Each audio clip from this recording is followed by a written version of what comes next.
Good morning. Welcome back to Planet Doug Behind the Scenes for Friday, February 23rd, 2024. And these are actually the very first words coming out of my mouth this morning and the very first thoughts that I'm having. I woke up, showered, plugged in my kettle, made my cup of coffee, and I hadn't said a word, hadn't thought a single thing until just now when I hit record on the camera. So my voice may sound a little bit rough and my brain may sound a little bit slow and my hair is still wet.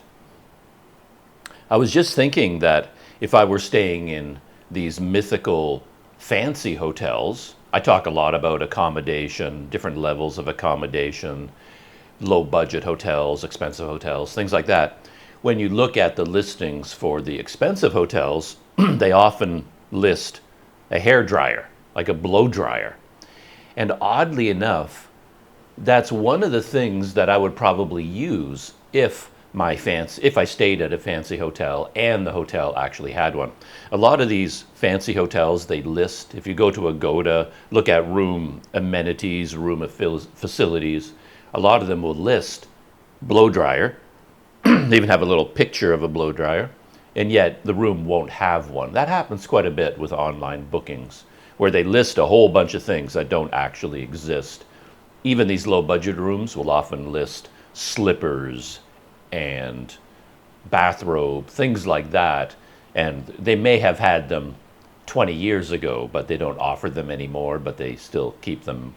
In theory, we are a hotel that if we had them, we would give you slippers in the room. We just don't have them anymore. But anyway, yeah, I remember in high school, I was going to high school in the 70s, I guess. And back in those days, I think my hairstyle in the 70s is the exact same hairstyle that I have today, which is comb my hair back and leave it alone. And we always had a blow dryer at home when I was growing up, and I used it all the time. I was a typical high school boy, and back in those days, the hairstyle was to have your hair kind of feathered back from the front. And I guess the barber cuts it that way for you, so it's automatically feathered. I'm not quite sure I know what that is, but I think I know what it looks like. And my hair was always feathered.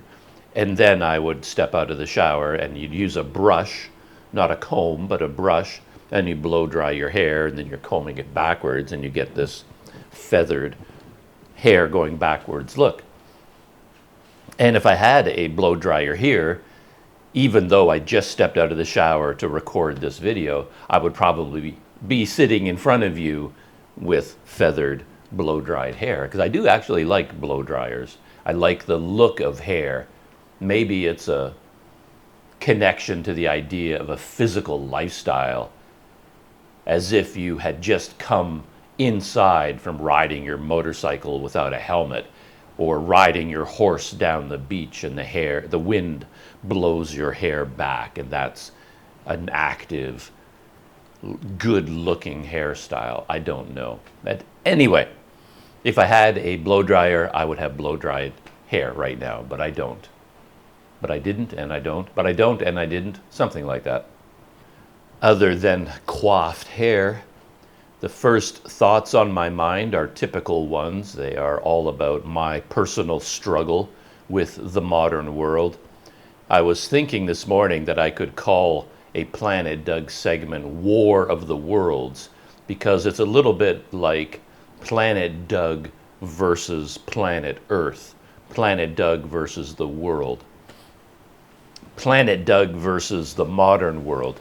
Because the modern world keeps doing things to me that I don't like. Actually, that reminds me of a very funny Norm Macdonald joke. I love Norm Macdonald. I think he's a very funny guy. I like that dry sense of humor. And he has the ability to say things that are not even funny, but the way he delivers the words, it makes it funny. The way he speaks is 90% of his comedy. I find that very interesting. But he has this bit where he talks about how the one country in the world that he's afraid of is Germany. And then he explains why. And it's the obvious reason. We all see the joke coming from a mile away. But the way he delivers the joke is very funny. He starts off by saying, the one country I'm afraid of is Germany. And I don't know if you're a history buff. And then he pauses, lets all of us think about World War I, World War II. Everybody laughs. And then he talks about how, well, in case you don't know about history, one day Germany decided to go to war, and they chose as their enemy the world. And the way he says it, the way I say it is not funny in any way, but the way he says it is very, very funny, because it seems so ridiculous and so crazy that one country decides to go to war with the entire world, basically. And then he goes on to say, well, with the world versus one country, you'd think it would be easy. But in fact, it was really close, and Germany almost won. And then he goes on to say, of course, that Germany lost. But then a few years later, Germany once again decided to go to war. And once again, they chose as their enemy the world. Right? Germany, and that's why he's afraid of Germany. It's this country that twice they decided to go to war, and they took on as their enemy the entire world. So yeah, you better be afraid of that country. And there's actually a funny story in Hitchhiker's Guide to the Galaxy that I always think about when I think about this Norm Macdonald bit, where there's this alien race out there in the universe that was unaware of the existence of the universe because their entire planet was covered in a thick atmospheric cloud. So they never saw the stars, they never saw any evidence that there was anything else out there. And they were very advanced technologically, I guess, but they developed spaceships, or something happened. Let's assume they developed space technology, and they flew through the cloud, and then when they got to the other side of the cloud, they saw the rest of the universe. And in a millisecond, this alien race looked at the rest of the universe. They didn't like it, and they made an instant decision that, well, that's got to go. And this little, turns out that they were tiny, almost microscopic creatures, but they didn't know how small they were. They instantly decided to destroy the entire universe. They saw the universe and they made a decision, nah, we don't like that at all. All that's got to go. And they developed this massive fleet of ships, and they went off into the universe, and they were going to wipe out the entire universe. And they flew all the way to the planet Earth. This massive flotilla of planet-destroying spaceships came thundering towards Earth, and all of it was swallowed up by a tiny dog. Turns out that they didn't have a sense of scale, that these aliens were actually really tiny, and when they came to Earth, one dog, just destroyed their entire fleet. I've always thought about this alien race becoming aware of the universe for the very first time, and then it throws a switch in their brain. Yeah, I don't like that one little bit. It's got to go, and they decide to destroy the universe. And Germany was kind of like that. So here I am this alien race, and I am Germany. It's Planet Doug versus the world, War of the Worlds. So this next story is about an ongoing saga I've been having with PayPal. In case you didn't hear the beginning of the story, I got an email from PayPal one day that said my PayPal account had been blocked, it had been shut down, it had been limited in some way. And they don't say why. I think there was something to do with Canadian law, that something happened in Canada.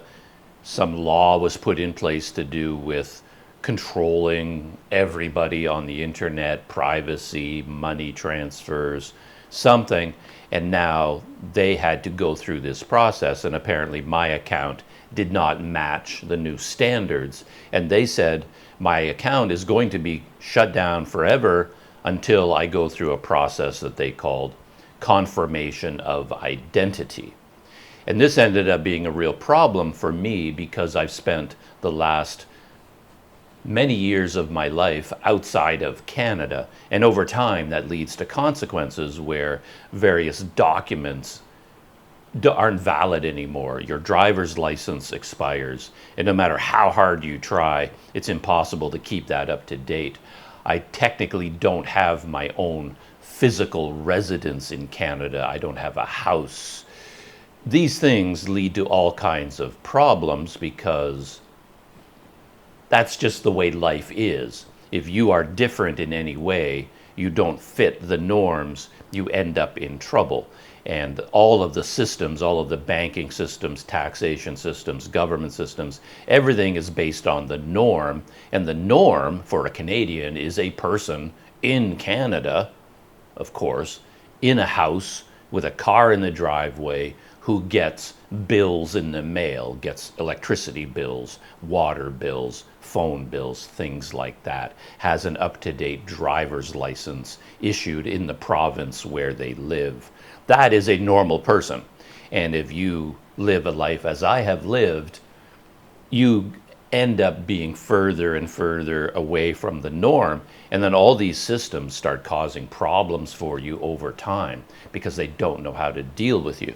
So I end up getting caught in the jaws of this problem many, many times. And here was another one. So this email from PayPal sent me down a rabbit hole of trying to confirm my identity. And then that led me to my PayPal account where I had to update a whole bunch of things.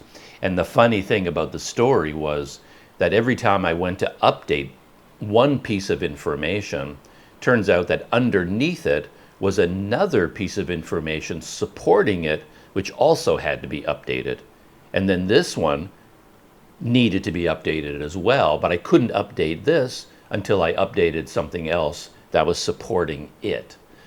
So, for example, it looked like in order to confirm my identity, I had to upload government-issued photo ID that had my full legal name on it.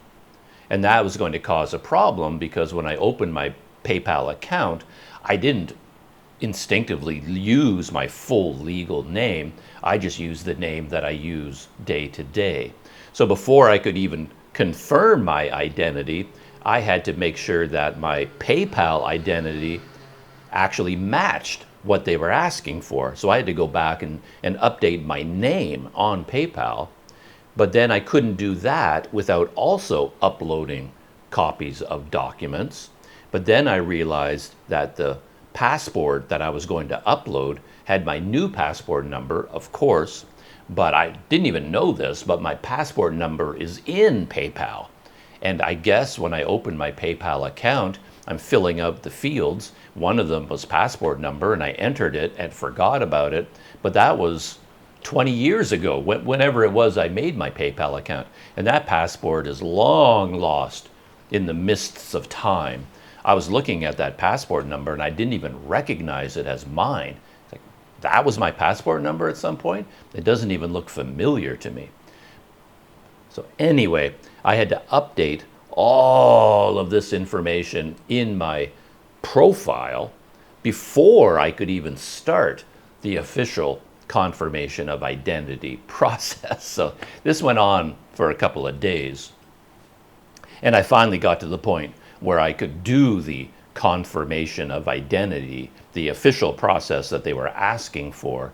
And then this turned out to be challenging because, yes, they did ask for a government-issued, up-to-date, with a photo ID. And luckily, I do have a passport. If I didn't have a passport, I would be in big trouble because, as I said, my driver's...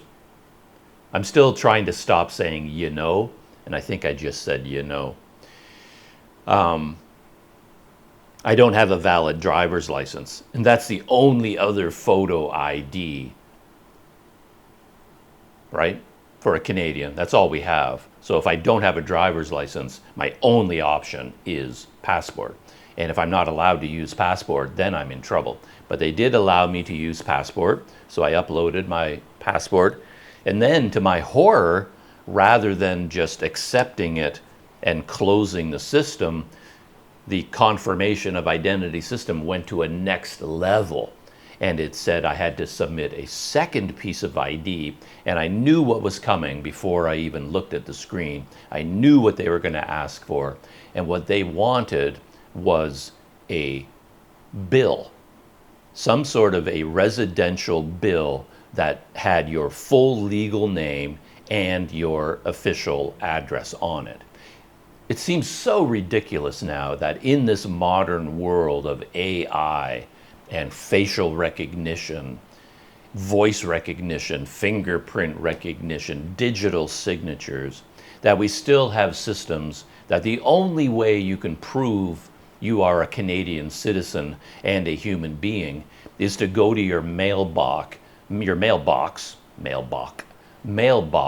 take out a piece of paper, an envelope, a water bill from the city with your name and address on it, and then make a copy of that and submit it. That's the only way that you can prove who you are, is getting a bill in the mail.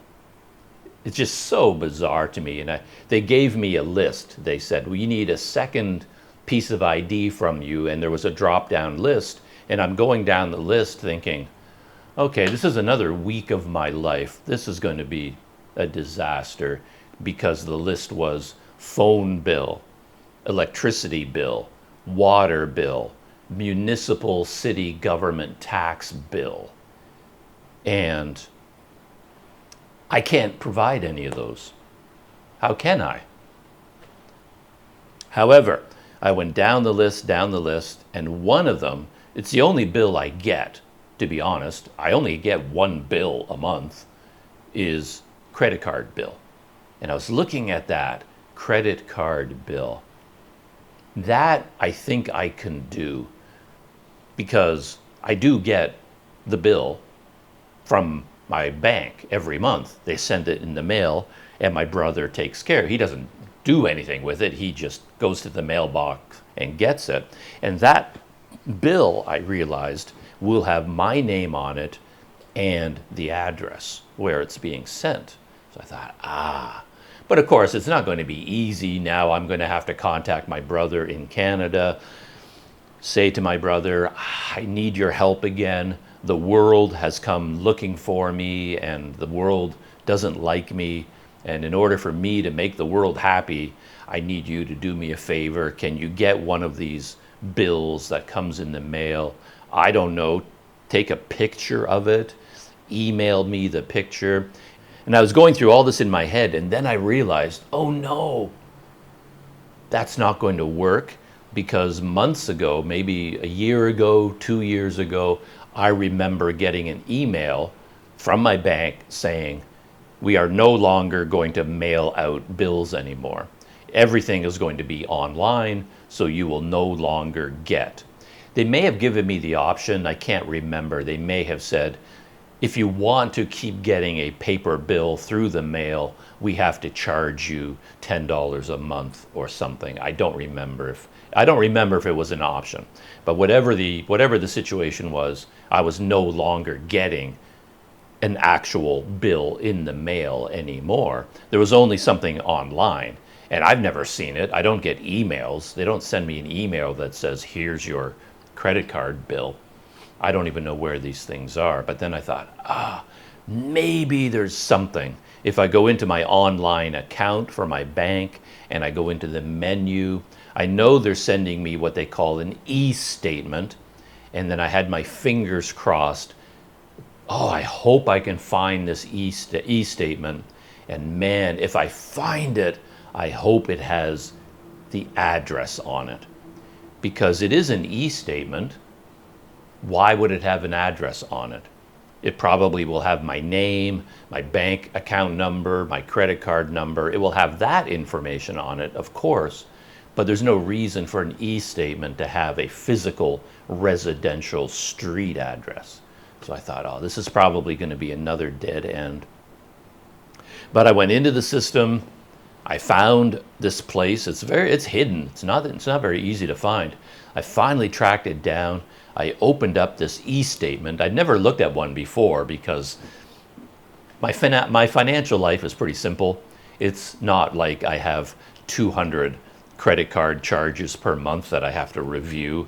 I don't live that kind of life. I don't use my credit card for purchases. But I opened up this e-statement. It was the first time I'd even seen one of these things. And on the very first page, in tiny letters, was my name, full name, and address. I was like, yes.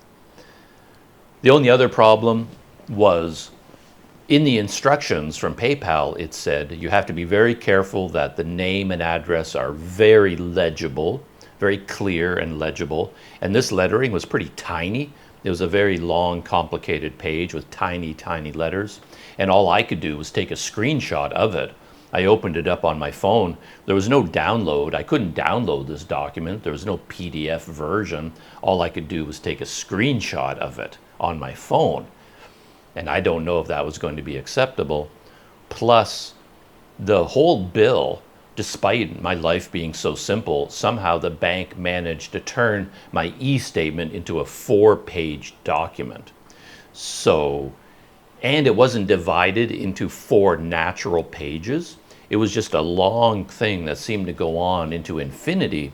So in order for me to get all of it, because the instructions also said it has to be clear and legible, and you have to provide a copy of every single page, not just the page with your address, but the entire thing.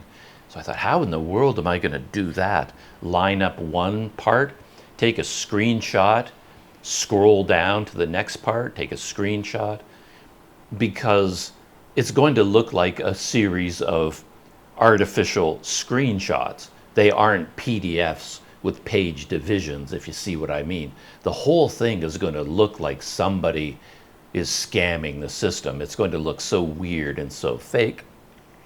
But I went through the process, uploaded everything, filled in all the other forms. A whole bunch of other weird things happened along the way that I won't get into, but I got to the end, I hit submit, and I got the message that said, thank you very much. We'll get back to you. It may take 5 to 7 business days for us to confirm your identity, and we can lift the block on your PayPal account.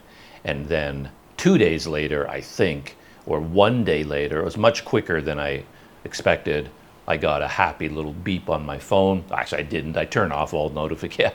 I turned off all beeps. I get no beeps on my phones. If I allowed my phones to beep, I would lose my mind based on the number of just scam emails that I get.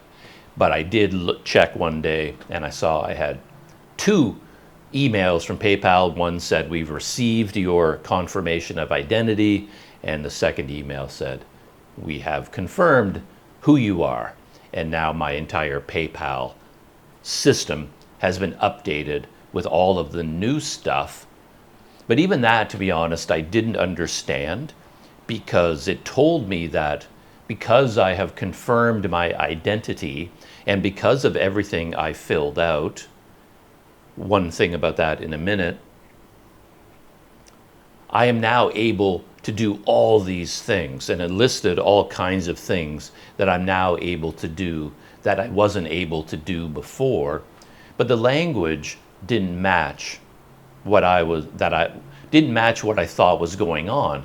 It said something like, now that you have confirmed your identity and registered your business, you can now make business payments, you can do this business, you can business. The word business and company and insurance and all these things came up, and I thought, did I just register a corporation? Like, what did I just do?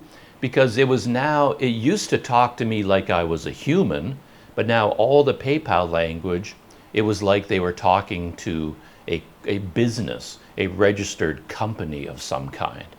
And I thought, what did I do? I didn't do any, there was nothing like that in this process. You just asked for my credit card bill and my passport. I gave you those. Now, like, what did you do? Did you register me with the Canadian government as a corporation? Anyway, the language was very confusing. And this is what I mentioned, the last piece of funny business that happened is, as part of the confirmation of identity, I had to choose a profession. And this always causes trouble for me as well, because I'm not living a normal life. And I have gone through long periods of time where I've been without a profession at all. I work, save up a bunch of money, then I quit work, and I live on the savings until the money runs out. And during that living on the savings period of time, technically I'm unemployed. But again, if you tell the world you are unemployed, they don't like that at all. You don't have a job. Suddenly immigration, if they find out that you don't have a job, they get very worried about you because they suspect you're coming to their country to get a job, or you don't have enough money to support yourself. So you never, ever, ever want to officially say you are unemployed. I did that once to American Express. I told this story before, where I had an American Express card like 68,000 years ago in a previous lifetime. How I got one of those. I think when I was going to university, getting my degree, all these companies came knocking because they assumed I was going to go on to a life of riches after I graduate and get a real job and make lots of money. So they're trying to get in on the ground floor, and they're just trying to give me all kinds of credit cards. And I ended up with an American Express card. And one day, American Express called me and said, "We're updating our records. Can you confirm a few things for us?" And I said, "Sure." This was in the days of actual landlines. I wasn't talking on a smartphone. The phone rang, ring, ring, ring, ring, ring, ring, and I pick it up off the, hello. And they said, "Can you confirm these things?" And I said, "Sure, I can do that." And they went through the information I had given them back when I got the card. And at that time I had a job, perhaps a part-time job, I don't know, with somebody. And, "Are you still employed at such and such?" And I said, "No." And they said, "Oh, well, where are you employed?" And I said, "At the moment I don't have a job." And they said, "Oh, I'm sorry to hear that, sir, but we have to cancel your American Express card. You can't have an American Express card and be unemployed. They don't like that. I guess it's not a good look for them, and now it's a credit risk." So admitting I was unemployed at that time, by choice, they took away my credit card. So you never tell people you are unemployed. That will cause trouble. So I'm going through the list, and normally what I pick is teacher. People like teachers, at least they used to. I think teachers are getting a bad rap these days for some reason, but I think it's a relatively respectable, simple profession that people can believe. And there was a long time when I was teaching English, so I would select teacher. So I would often do that. And then, of course, I stopped teaching English. I became an editor and writer. So if possible, I would choose editor. But sometimes I wouldn't even choose editor because that's too close to journalist. And again, immigration, they don't like journalists. So it's not. So if possible, I always choose teacher. So on this PayPal list, I'm looking for anything to do with education or teacher, and it wasn't on the list. It wasn't there. So I'm scanning the list up and down, and I didn't fit into any of the categories except unemployed. And there's no way on planet Earth I'm ticking the box that says unemployed. But then, to my amazement, I went all the way back to the top again, and I'm going down the whole list, reading them carefully, trying to find something to do with teaching. I thought, surely it must say teacher or education, something, but I couldn't find it anywhere. I'm going through the list carefully, and I saw content creator. I thought, Why not? If anything fits who I am right now, it is content creator. I make videos for YouTube. I upload photos to Instagram. I am technically a content creator. So that's what I chose. The PayPal needed to know what my job was. And out of that whole list, I didn't really want to click on content creator because it feels like that it's going to lead to other problems, because clearly if you're content creating, you are self-employed, and that could have all kinds of issues for business address as opposed to home address, business phone number.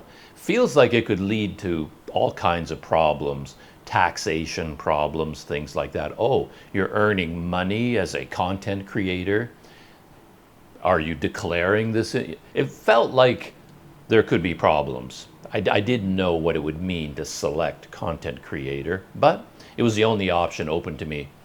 And I clicked that, and then I submitted everything. And I guess I'm now registered with PayPal as a content creator. And it now has my full legal name. And there's something else I don't understand about PayPal. I'm going to look into it today or tomorrow if I have enough energy, because I don't understand anything. Planet Doug versus the world. I'm utterly defeated. It isn't really even a battle. The world has beaten me to a pulp. I'm finished. I'm done.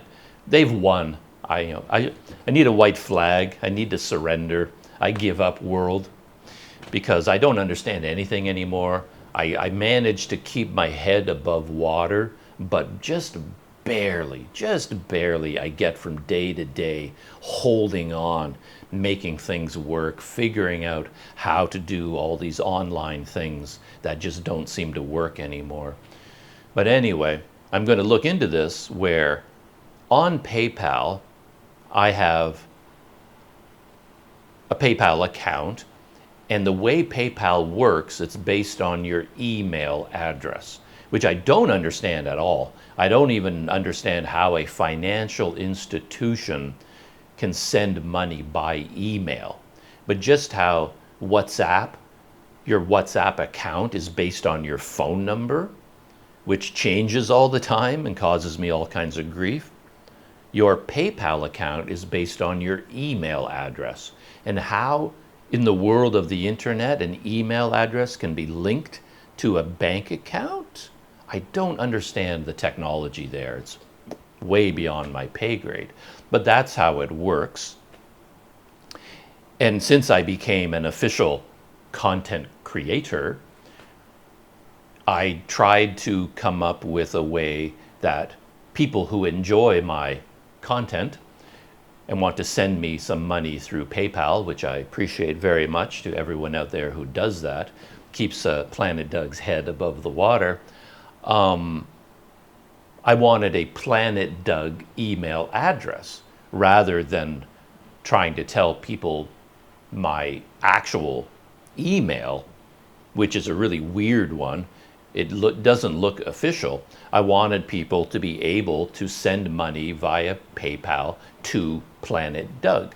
So I went through this long process where I set up a Planet Doug website, planetdoug.life, which I don't do anything with, but it's there. And then I created email addresses based on that domain name. So I have the email address planetdoug.life. And then I use that in PayPal. So now people can send money to me at planetdoug.life. Works beautifully, I thought. So I went to all the trouble to set all that up. But every time I open up my PayPal account, it says my profile is incomplete. Please complete your personal profile. And when I click on that, it tells me that I have to set up a personal email address, something like .me. And they say, if you set this up, people have an easy way to send you money if you do this. And I've seen this before. A lot of other people use this special PayPal thing. Let me look look it up right now because I want to get the name straight. Okay, I've opened up my PayPal account. My heart starts beating as soon as I do anything like this because I expect to find a problem every time I do anything. So let's look at my profile, and it does say, okay, complete your personal profile. Okay, I click on that, and it says, help people know it's you they are paying. With a photo and a unique link, people can see you have a PayPal account. And I thought, oh, okay, I'll do that. And at the top, what it's telling me is that if I go through this process, I will be creating something called paypal.me and my profile name. But why do I need that? I already have a Planet Doug email linked to my PayPal account, which works fine, and I like it that it calls itself Planet Doug. That was the whole point. That's the only reason I got a website and set up email addresses so I could do this PayPal thing. But it looks like they want me to set up something else, and I know a lot of other people have that. You look at their YouTube channel and you go to the description, and they will have this listed for PayPal donations, paypal.me, and then their name. And I don't know if I want that. If I set this up, is it going to conflict with other things I've set up? I don't want 10 different emails all leading to my PayPal account. Anyway, I've never clicked on the button that says Get Started because I don't know what happens after I click on that. But I don't understand what this is. I'm going to have to look into that. But one good thing, I talk about all the negative things so much, I should include at least the good thing, is that now PayPal and so many other online sites allow biometrics.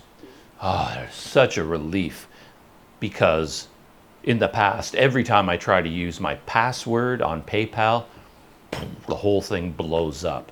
But for whatever reason, every time I chose fingerprint biometrics, I try to open up PayPal, it says scan your thumbprint, beep, I get right in.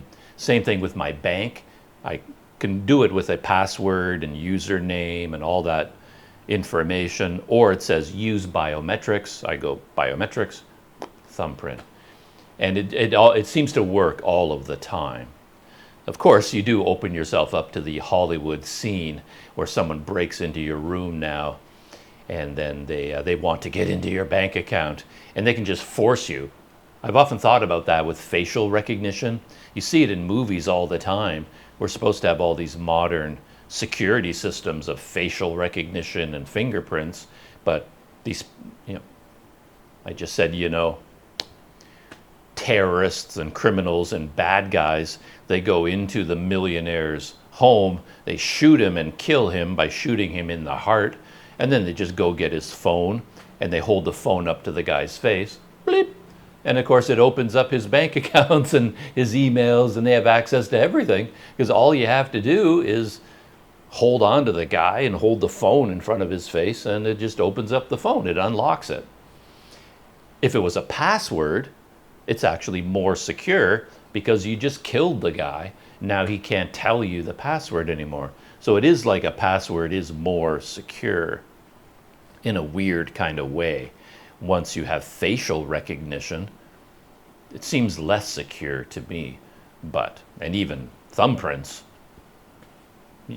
you don't even have to be alive. Someone can kill you and then they just pick up your thumb and put it on the phone and beep, opens up everything. So kind of weird. So anyway, those were my two stories of War of the Worlds, Planet Doug versus the world. And for these two, I would say the world won the first one, the whole Agoda booking online business. It's basically kicking me out of my hotel room.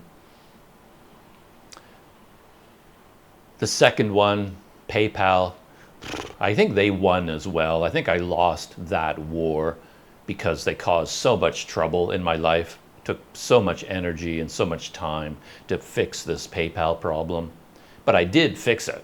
Everything is working again. PayPal is up and running. So maybe we can call that one a stalemate. Yeah. On to YouTube stories. I have a list of a couple of YouTube videos here to talk about. I normally have my laptop sitting on my lap. If I need to refer to something on the internet while I'm talking, I do it on my laptop. But lately my laptop has gotten worse and worse, where the lower half of the screen is wearing out. It burns in, and it's so bad that after a few hours, the bottom half of the screen is completely gone. So there's now a time limit for how long I can edit videos, because the screen starts to burn in. And then I was going to last night edit a behind the scenes video, but I couldn't continue editing because the bottom half of the screen disappeared. You can't edit if you can't see. And I thought maybe I could take my DaVinci Resolve window and make it so small, like my editing program, make it so small, put it in a tiny square and move it to the top half that is still visible. But you can't do that. DaVinci Resolve, for some reason, when I try to reduce the size of the screen, it only reduces by a little bit. I can't scroll it all the way up and turn it into a small window. It just can't be done. So when my laptop screen burns in and goes black, I have to turn it off and let it recover. And I discovered that if I wake up in the morning and I turn my laptop on right away, and I have it on while I'm recording one of these BTS videos, by the end of the day, by the afternoon, I burned in the screen and I can't use it anymore. So now I have notes open on my phone, which makes sense. And now if I turn on my laptop later in the morning, it leaves me more hours of editing time. So that's what's going on in the world of technology. But there was a new video from Itchy Boots. The video is called Change of Plans, Angola Surprised Me, Season 7, Episode 84. And this video is, what I remember of this video, the most interesting part for me was the fact that she got new cameras. And she mentioned this in the previous video. She was on her way traveling through West Africa, and her motorcycle was falling apart, needed a ton of new parts, maintenance, needs to be fixed up. She lost one of her mirrors. She burned out her tablet, her navigation tablet. She burned out the charging port. Her cameras were filled with water and they were fogging up the screen from the inside. She basically had to fix everything and get a big supply dump in Angola. And she prepared ahead. She ordered all these things online, apparently. I assume that's what she did. She doesn't talk about it. But she bought all these things and had all these packages shipped to Angola to be waiting for her when she got there. And she promised that in the next video, she would talk about some of those things. She did show a lot about the spare parts for her motorcycle. Everything got rebuilt top to bottom, so she's good to go again. To my endless disappointment, she didn't give a lot of details. She did sort of a montage of, a musical montage. I said, about repairing her motorcycle, getting spare parts. And I know most people don't care about these things, so it's not a problem. But I want to know, what was the final bill? How much did it cost to rebuild your motorcycle? And I think being interested in that stuff is a valid interest. And it's a valid question, even for a travel video, because the psychology of one of these travel videos for me is, it has a lot to do with vicarious enjoyment. You see Itchy Boots riding her motorcycle across Africa, and you mentally put yourself in her Itchy Boots, You're experiencing it with her and dreaming about this. And she's selling you an idea of adventure and romance and excitement and discovery, that she's in her videos presenting you with an experience. Look at this amazing experience. Come with me and let's enjoy this amazing experience together. But unless you include the logistics and some of the negative things, it's not really a true picture. So there I am watching her video and thinking, wow, it must be so amazing to ride a motorcycle through Angola. But then if she says in the video, rebuilding my motorcycle, get all the spare parts, it cost $8,529 to rebuild the motorcycle. I don't think it would cost anywhere near that much, but what do I know? It's going to be in the thousands, right? It's going to be $2,000-$3,000 before she's finished buying the parts, shipping the parts, having a garage completely overhaul her motorcycle and rebuild it from the ground up and install. It's got to be thousands of dollars, right? It's not going to be $150. It's not going to be $800. It's got to be $2,000-$3,000. I don't know. I don't know anything about what these things cost. But then if you told me that, now I mentally factor that into the journey and I'm thinking, would riding a motorcycle be so important to me that I'd be willing to spend $3,000? My answer very quickly is no. I don't have the $3,000 to invest in that motorcycle, but if I had the $3,000, I would spend it on something else. What I'm saying is not having the practical information means you're only getting part of the story. That's why I'm interested in them. And I think being interested in them is a valid interest. That's what I'm saying. But she also got new cameras. Well, let's go back up one. She got a new navigation tablet. And she actually told us about the tablet. And I was amazed because she's been using this tablet forever. And it's an unusual thing. I couldn't figure out what it was. I kept thinking, I should be able to zoom in on that tablet and then figure out what brand, what model it is, but I couldn't figure it out. And I know that every week she'd be getting a dozen emails, a dozen messages, people asking her about everything on her motorcycle. What gloves are you using? What tablet is that? Asking her questions. And she generally doesn't ever talk about any of that stuff. And part of that is she sells a camera course on her website. She calls it the Itchy Boots Academy or something like that. And if you want to know about her drones, her camera gear, everything to do, her editing programs, how she makes her videos, the only way to get that information is to pay her for it by signing up for her academy, her YouTube academy. And because of that, she has to be very careful not to give away that information for free, because if 500 people have paid her for her academy, and then in her videos, she just tells everybody the same information for free, the 500 people who paid are going to be angry with her. So she never talks about anything to do with that. And she doesn't go out of her way to hide it, but she doesn't do anything to talk about it either. So in this case, she did talk about the tablet, and I was quite surprised. She promised that she would, and then she did, and she gave the name of the website and let me look it up. I found it. It is called The Rally Tab, and that's the name of the company as well, I believe, The Rally Tab, and it's therallytab.com is their website. And I guess these are purpose-built, rugged, lightweight tablets that you use in motorcycle rallies, off-road, multi-week, multi-day races, right?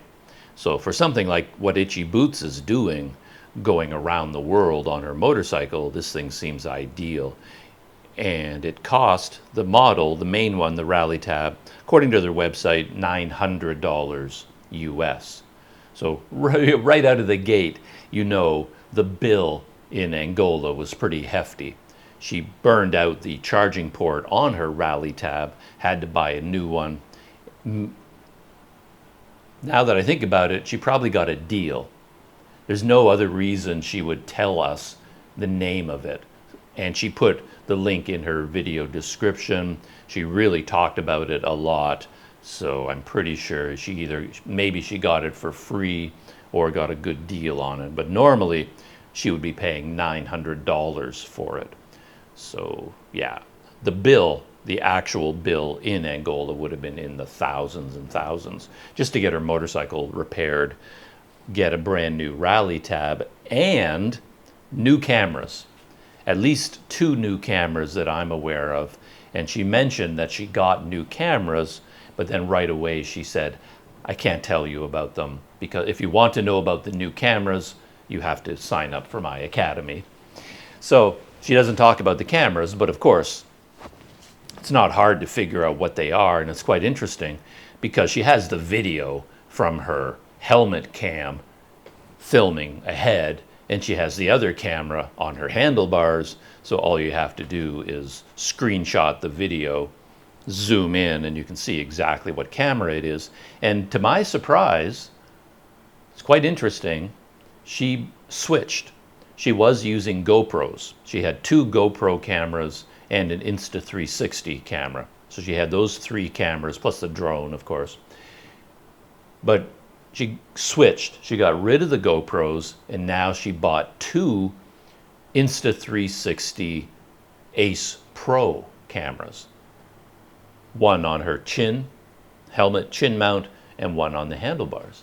And I find that really interesting. I'm not going to sign up for her academy because I don't really believe she even knows much about this stuff.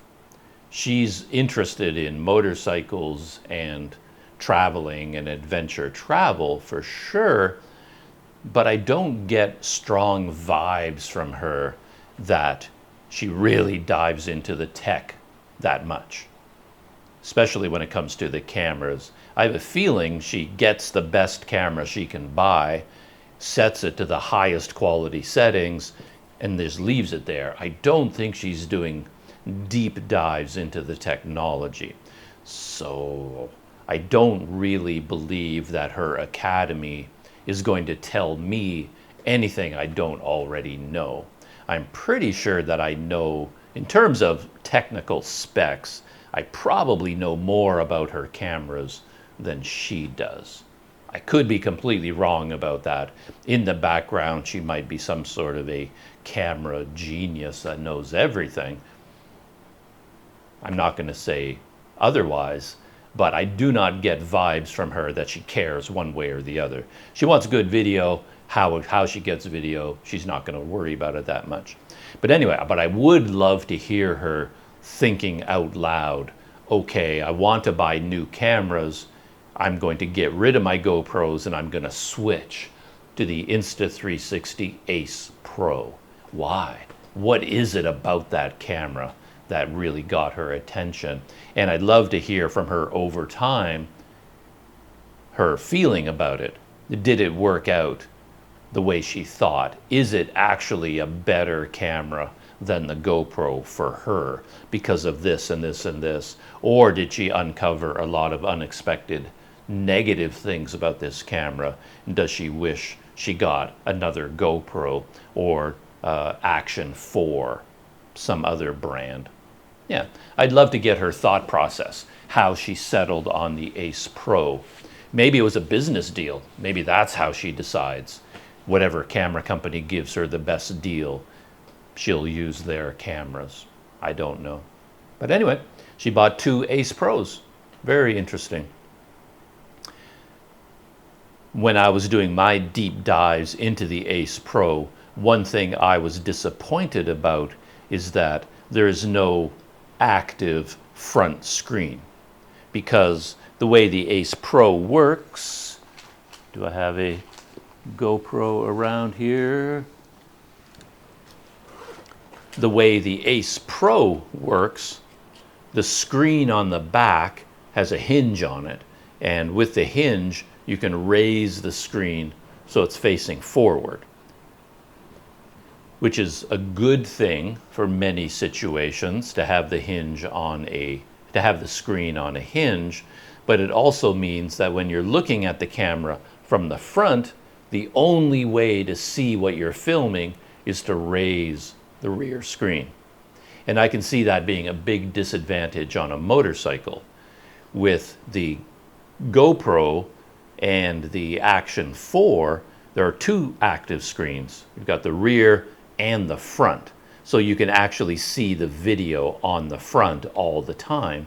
So if you want to see whether you are framed properly, you can see it on the front screen. But on the Ace Pro, you can't.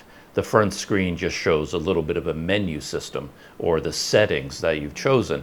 If you want to see the video framing, you have to raise the screen on the back and twist it around. But now the camera is twice as big and you've got this screen hitting the wind, and it's a bit annoying. So I'm wondering whether she was aware of that drawback and decided to get the camera anyway, because it does have advantages for her. Larger sensor, better in low light. It has an AI chip of some kind that adds all kinds of processing power. And it has the magnetic quick release, click, click, click, click. I can see that being very attractive for her. But I would love to hear over time whether the camera worked out in a positive way, the way she anticipated, and whether there were like negative things about the camera that she didn't realize, and then she started regretting her choice. It's like, oh, I didn't realize that this was going to be a problem. Because right out of the gate, one thing I noticed is that with the GoPro, she puts the GoPro in a media mod, and then the media mod has a microphone jack on the back. So when the camera is mounted here on her chin, the microphone would be sticking out the back, assuming she plugged a microphone into the GoPro. And I don't know for sure that's how she did it. But if she did, the microphone sticks out the back, and you don't see the microphone when it's sitting on her chin. But the Ace Pro is completely different. It has a USB-C microphone adapter that clips to the side of the camera, and then the 3.5 millimeter jack sticks out to the side. So when you look at her videos now, if you look at her face, the camera that's filming her on the motorcycle, you can see her helmet, you can see the camera. If you look, you'll notice that there's now a microphone sticking out the side of the camera quite a long ways, because you've got the camera, then you've got the adapter, then you've got the 3.5 millimeter jack, which sticks straight out, and then you've got the cord sticking out. And I'm wondering whether that's going to annoy her over time. I see it right away. I'm very aware of it, and I'm wondering whether that wire and the microphone hooks on things and gets in the way and catches on things and causes trouble for her. I don't know. So that's one thing that I noticed. And I'm wondering whether the magnetic quick release is going to vibrate a little bit, whether there's going to be a little bit of a rattle and a shake, whether that will cause problems. Will it pop off unexpectedly?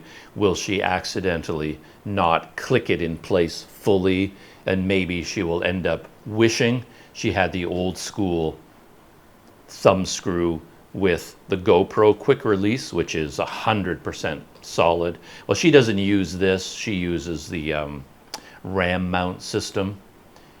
And I'm wondering whether she will regret switching systems over time. Anyway, I would like to know all these things.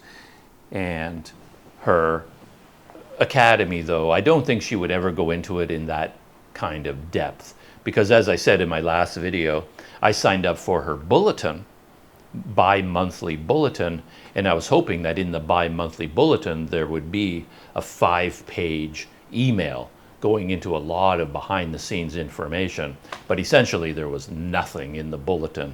It just described the video she just posted and then mentioned the upcoming video and then tried to sell you a bunch of Itchy Boots merchandise. There was nothing new in the bulletin. There was no new information. There was no behind the scenes information at all. So I found that quite disappointing. And I'm pretty sure that in her academy, she will give basic camera use, how to use the GoPro, how to use this new Ace Pro camera. But I don't think she's going to do a Planet Doug style deep dive into the nitty gritty details about how everything works. I'm pretty sure, but who knows? I could be wrong. But the headline news is that Itchy Boots got new cameras. She got rid of her GoPros and she switched to the Insta360 Ace Pro. And I was surprised at the switch, to be honest. I'm not surprised that she changed because in terms of camera company reputation, GoPro is on a major slide. Everybody is jumping ship on GoPro and talking about how the Action 4, the DJI Action 4 is the new king of the mountain, and then the Ace Pro adds a lot of interesting features.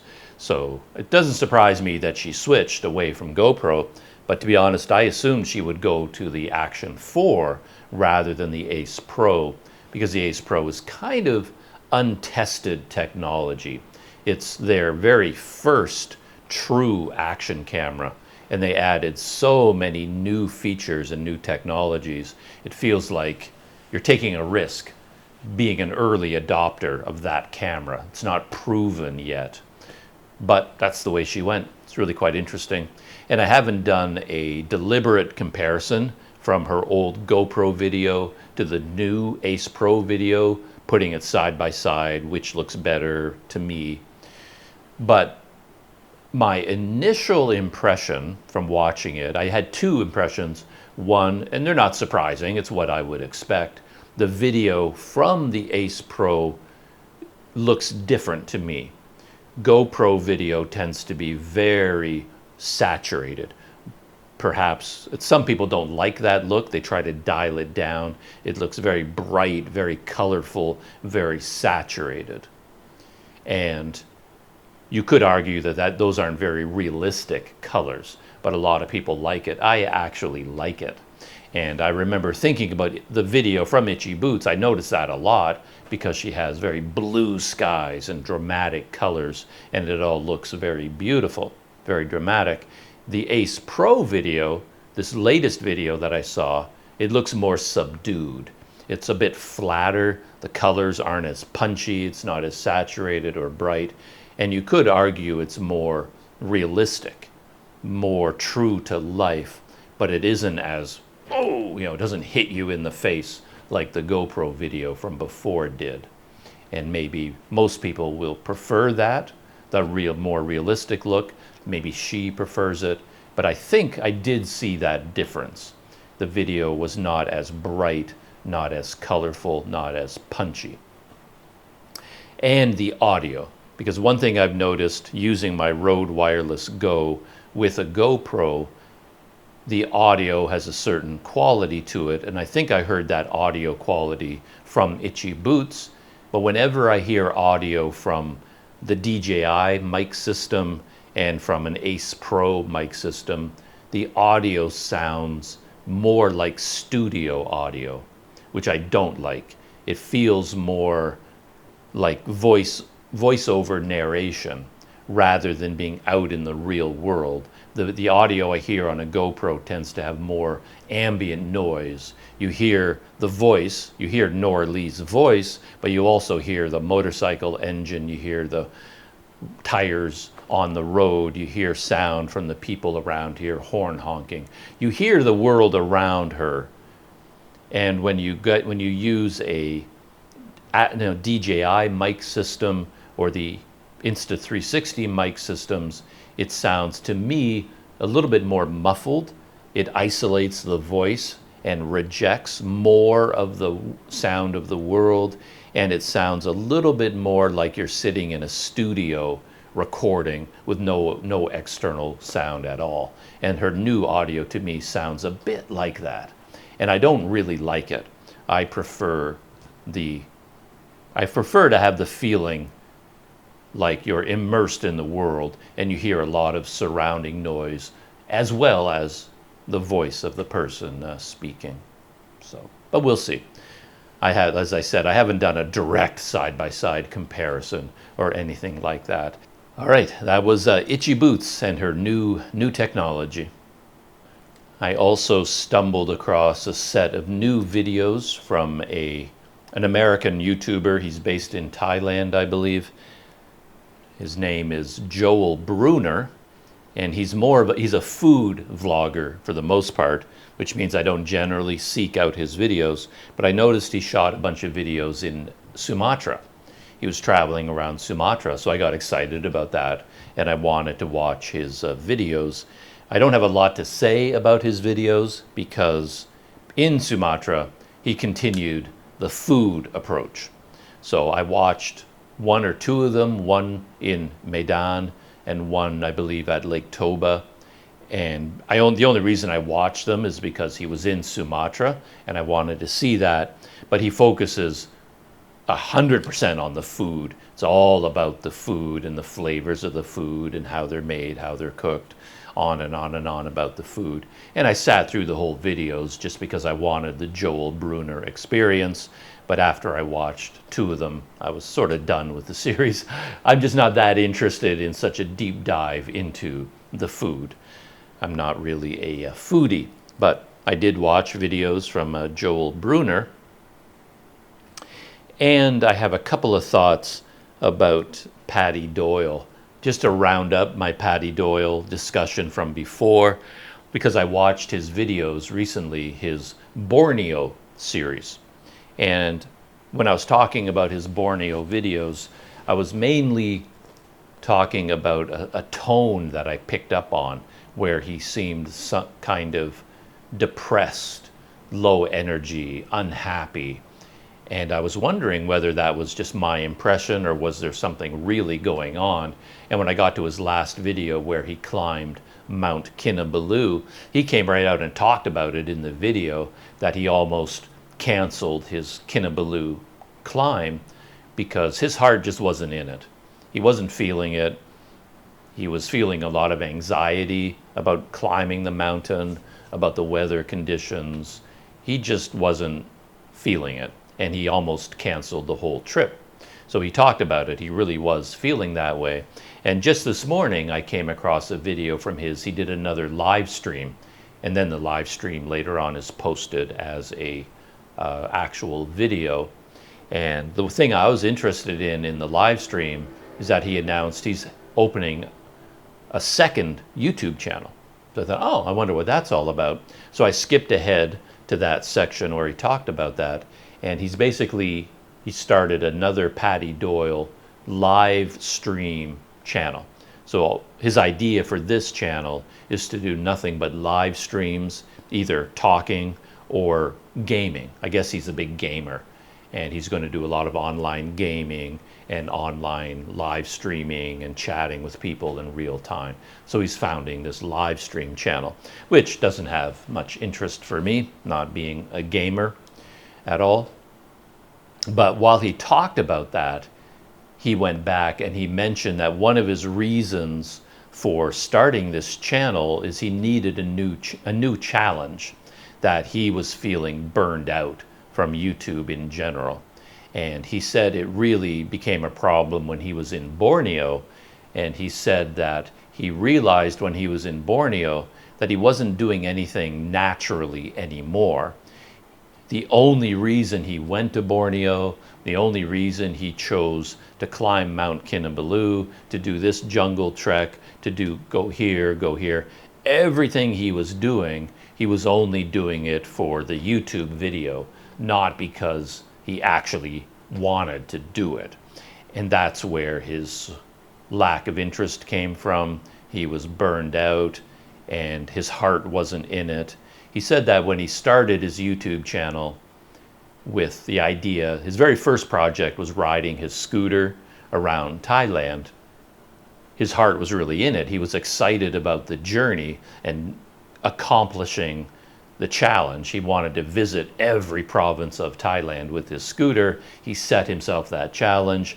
He set himself the challenge to build the channel, create a lot of income streams, turn it into a financial success. So he was working on that and his heart was in it and he really enjoyed it. But now that he completed all of that, now he said he was just feeling burned out and he was just going through the motions, going to a new country, shooting new videos, doing all these things. But the only reason he was doing it was for YouTube, not because he actually wanted to do it for personal reasons.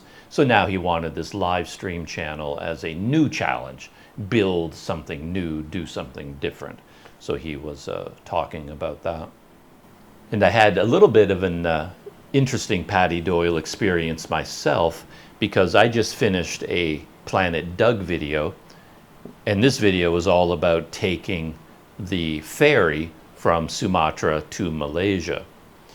And it's a typical Planet Doug video. I shot the whole thing in linear fashion throughout the day, so I had my GoPros running from the minute I woke up until I got here to Malaysia, and I filmed every stage of the journey. And my editing of the video pretty much consisted of taking all the video, dumping it onto a timeline in order, and then cutting out parts that I didn't need, and then whatever was left, that's the video. So it's somewhat dry, somewhat long, very detailed, where I covered every single stage of the journey, and I guess that is a typical Planet Doug video in which I'm doing a lot of talking. And I was watching all of Paddy Doyle's videos from Borneo, and I noticed all the editing that he does, where he has his trailer, the commercial for the Borneo series. He has an introduction where he's talking about the video coming up, and then he has the video itself, which is maybe 18 minutes long. So I was looking at that and I was wondering, maybe I can try to do the same thing. So what I wanted to do, I was going to take his Borneo, not the Borneo, the Mount Kinabalu video, look at how it is structured and recreate that structure for my ferry video. So I was all done with my ferry video going from Sumatra to Malaysia. I'd edited it, exported it, it's already uploaded, and I have it set to go public today or tomorrow. I can't remember what day. And then I went back into the video, and then I cut out some shorts, like 7 or 8 shorts I cut out of the original video, and that's all I've done. But now I thought, can I take that video and shorten it? Can I make a more exciting, a more interesting 20-minute video? Because it's about 1 hour, 10 minutes long. So can I take the 1 hour Planet Doug video and turn it into a 20-minute Paddy Doyle video? So I sat down yesterday to do that, and to give Paddy Doyle credit, I failed completely. I don't have the personality to do it. I don't have the skills to do it. I definitely don't have the editing skills to do it. So I tried to do what he did with his opening to his video, and what I came up with was just awful. So I thought, why is mine so terrible? And then I went back to rewatch his, and now as I rewatched the opening more carefully, I became much more aware of the skill involved in doing what he did. I think when someone does a good job at something, we just take it for granted. You watch a good movie, a good TV show, you sit down and you watch it. Oh yeah, that was really good. But you can't really appreciate how much talent went into doing it and how much work went into doing that, because it seems so effortless. I think that comes into play with almost everything these days, because in our life, we tend not to watch amateurs. if you watch a basketball game, a MMA fight, anything at all, a figure skating performance, snowboarding, pick anything, a soccer game, we are usually watching the best in the world doing what they do. These are the cream of the crop, the best athletes on the planet, the best actors on the planet, the best cinematographers, the best directors, the best writers. And I think we are so accustomed to seeing high quality everything, we don't really appreciate how skilled they are because we never see the amateurs to have a comparison, if you see what I mean. Yeah, we watched the latest Spielberg TV series and we enjoy it and we think we could probably do that ourselves. We don't really see the talent that went into it because they make it look effortless, is what I'm saying. And you don't really appreciate it until you try to do it yourself. So again, to give Paddy Doyle his flowers, I tried to make a Planet Doug intro to my video and it was ridiculously bad.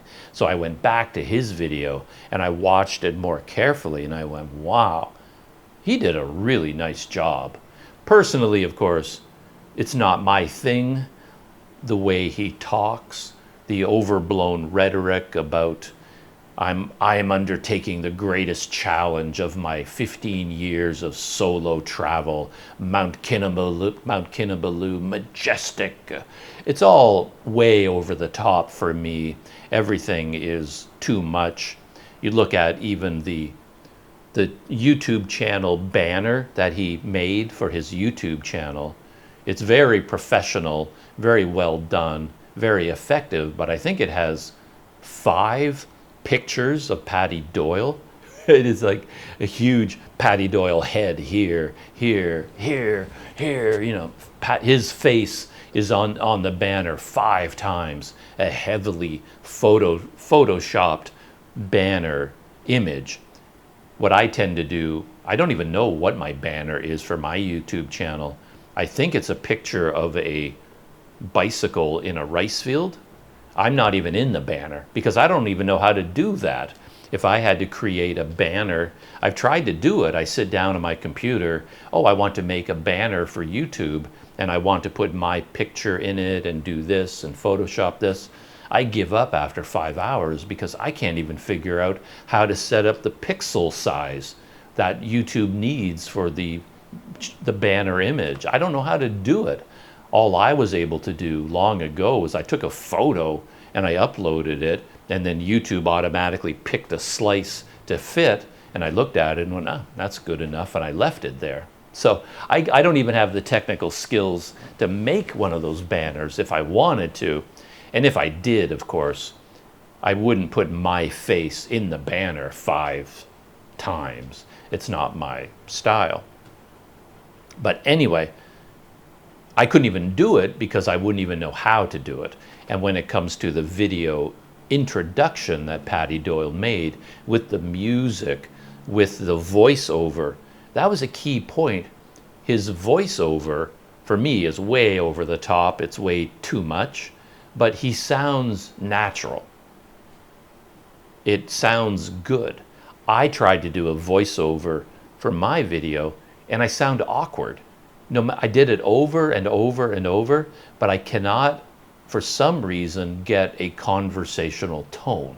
What I'm doing right now is very conversational, but as soon as I tried to do a voiceover, I've got the microphone, I've got the video, and I'm trying to do a voiceover for an introduction, I sound 100% fake. I sound awkward, I sound weird, I don't like how I sound. And no matter how hard I tried, I couldn't get it to sound right. And I kind of wrote a script, but as soon as I started reading the script, it just sounds ridiculous coming from my voice because it doesn't fit me. And then I tried to pick video clips to go along with the narration, and I tried to pick music to go underneath, and I tried to get the audio levels of the music and my voice. I tried to balance them, and the whole thing was impossible to do. And I worked on it yesterday for the entire day. I spent the whole day working on this, and I didn't even get anything at all. I just can't do it. So, you know, I just said, you know. So, hats off to Paddy Doyle. He's skilled. He's good at what he does. And I have no idea how he does it. That he does a beautiful job with those intros in terms of the editing, the music, the transitions, the storytelling. And none of that, I couldn't do any of that, even when I tried to do it. So that was kind of a humbling experience yesterday. Very quick pop culture roundup. I finished the series True Detective, season 4 of True Detective. I talked about this when I first started watching it because I was quite excited about it. I loved the setting way in the north in Alaska where the sun went below the horizon and it stays dark for months or stays dark for weeks, if not months. A very interesting environment. So I was really looking forward to it, and the series opened with a pretty amazing story that introduced a lot of questions. I really wanted to watch it and find out, whoa, what happened? I wanted to learn the answer to the mysteries. The puzzle, I wanted to solve the puzzle. I'm now finished the series, and man, it was a slog. I did not like it at all, especially when I got to the finale. I stuck with the show all the way to the end. I watched every episode, I watched the finale, and I really didn't like it at all. I care so little about it, I don't even want to critique it. I don't have the energy to critique it. I guess by the end, they answered some of the questions. This happened because of this. This is the reason for this. This is how the mine connects to the research center. This is why this woman was murdered. This is why these men froze to death out on the ice. There were answers to all of those questions, and yet I just didn't care about any of it. I really didn't. And there were other elements to the story. There were supernatural, mythological elements to the story, and all of that was just sort of laid out for you. And I don't understand anything. I don't know what that was all about. I don't know what was real, what wasn't real, what happened to this person who just disappeared. Nothing really worked. Nothing came together. Nothing made sense. And the whole season 4, from beginning to end, if I can describe it with one word, it was a slog for me. Just a trudge, slog through episode after episode, waiting to get engaged, and I never really did. The acting was great, the characters were great, you'd think the story was great, the mystery was compelling, and yet the way the whole thing was put together, I really just didn't care. So yeah, didn't work for me at all. Season 4 of True Detective just didn't work.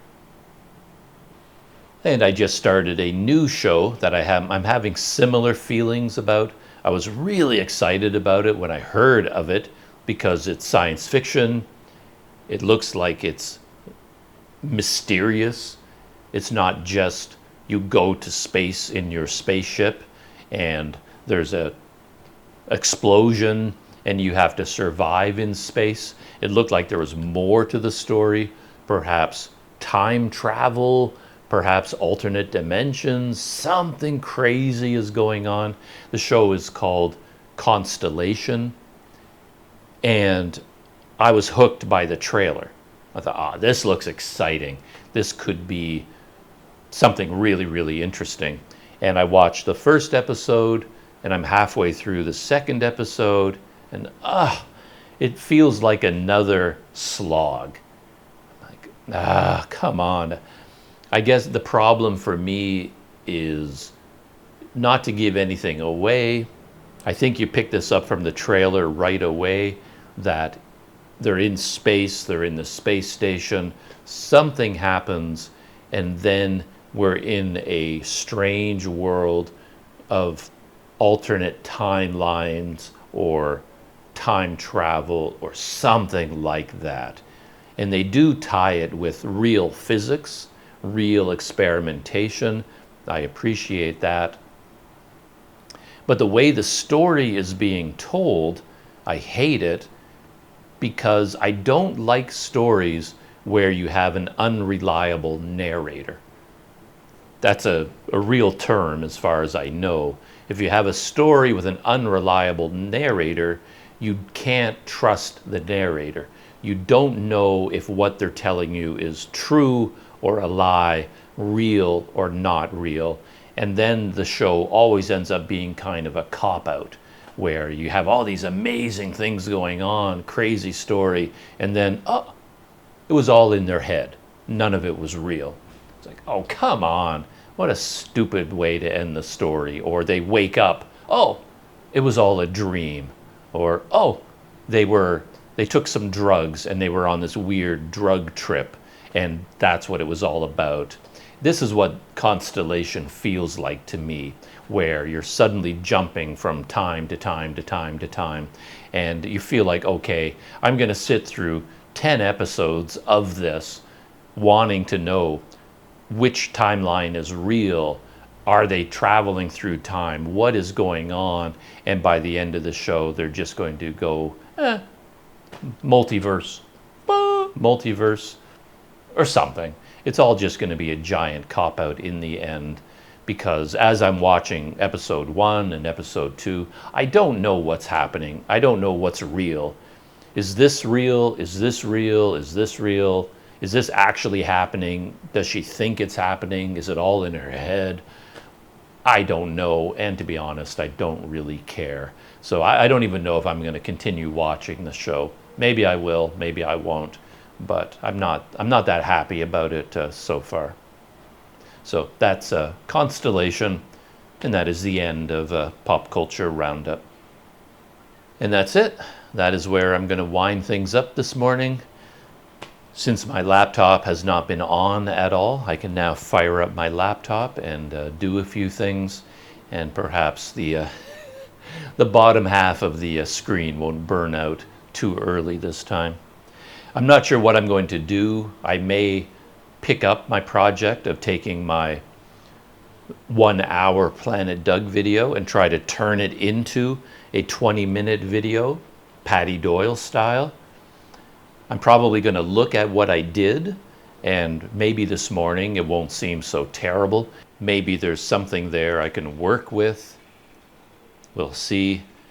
But to be honest, I don't even know if I can make it shorter. The whole key is to make it shorter, but in terms of storytelling, I really don't want to, because what am I going to leave out?